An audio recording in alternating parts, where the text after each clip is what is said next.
తెలంగాణ 10వ తరగతి ఫలితాల విడుదలకు ముహూర్తం ఫిక్స్.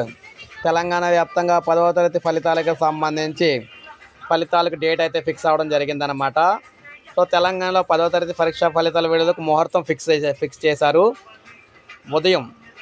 రేపు ఉదయం 2 గంటలకు ఫలితాలు చేస్తున్నట్లు ప్రభుత్వ పరీక్షల విభాగం వెల్లడించింది. ప్రభుత్వ సలహాదారు కేశవరావు ఫలితాలను విడుదల చేస్తున్నట్లు సమాచారం. మార్చి 14 నుంచి ప్రారంభమైన ప్రధాన పరీక్షలు ఈ నెల 13 పూర్తయ్యాయి. సుమారు 5.15 లక్షల మంది రెగ్యులర్ విద్యార్థులు పరీక్షలు రాశారు.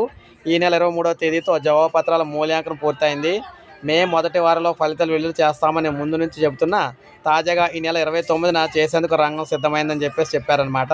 సో మనకి ఉదయం అంటే మనకి రేపు మధ్యాహ్నం 2 గంటలకు అయితే 10th ఫలితాలు అయితే రాబోతున్నాయన్నమాట. సో ఇది మనకు అఫీషియల్ న్యూస్ అని చెప్పుకోవచ్చు. ఇప్పుడే మనకు అప్డేట్ వచ్చింది. ఒక లైక్ చేయండి, సబ్స్క్రైబ్ చేసుకోవాలి. మన ఛానల్ సబ్స్క్రైబ్ చేసుకొని ఫాలో అవుతానండి.